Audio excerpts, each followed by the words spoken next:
Հավատքը գործողություն է։ Այնինչ մենք գիտենք, որ միայն սերն է գործողություն։ Հակոբոս Առաքյալն ասում է, որ հավատքը առանց գործերի մեռած է։ Այսինքն, երբ որ դու մի բանի հավատում ես, դու պետք է ինչ-որ մի քայլ անես, ինչ-որ մի բան անես։ Օրինակ, եթե հավատում ես, որ անձրև է գալու, պետք է անձրևանոցը բացես, սա քո հավատքի նշանը կլինի։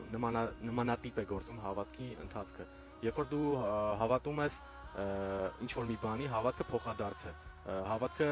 քեզ ավելի մեծությամբ է յետ գալիս, այսինքն դու սկսում ես դրանից հետո հավատալ էլ ավելի մեծ բաների։